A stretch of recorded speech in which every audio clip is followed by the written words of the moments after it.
నాకు అర్థం కావడం లేదు. జీతం చాలడం లేదా? అదేం లేదమ్మా, మీరు ఇస్తున్న జీతం ఇంకెక్కడ ఇవ్వరు. ఇంట్లో వాళ్ళు నిన్నేమైనా అన్నారా? నన్నంటే బాధపడేదాన్ని కాదమ్మా.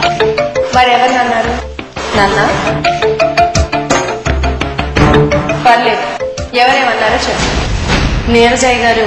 ఎవరైనా సరే ఈ ఇంట్లో రేఖ చెప్పినట్టే నడుచుకోవాలి. అలా చేయడం ఇష్టం లేకపోతే నీ గురించి వెళ్ళిపోండి. మీ దగ్గర అయితే ఎంతకాలమైనా సంతోషంగా పనిచేయగలనమ్మా. కానీ వాళ్ళు చెప్పినట్టుగా మిమ్మల్ని లెక్క చేయకుండా ఉండాలంటే నా వల్ల కాదు. అందుకే పని మానేద్దాం అనుకుంటున్నానమ్మా.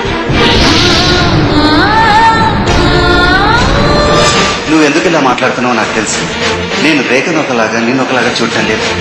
ఇద్దరిని సమాన దృష్టితోనే చూస్తున్నాను.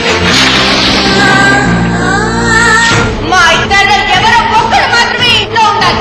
ఒకరు కావాలని ఒకరు వద్దని ఎలా అనుకోగలం?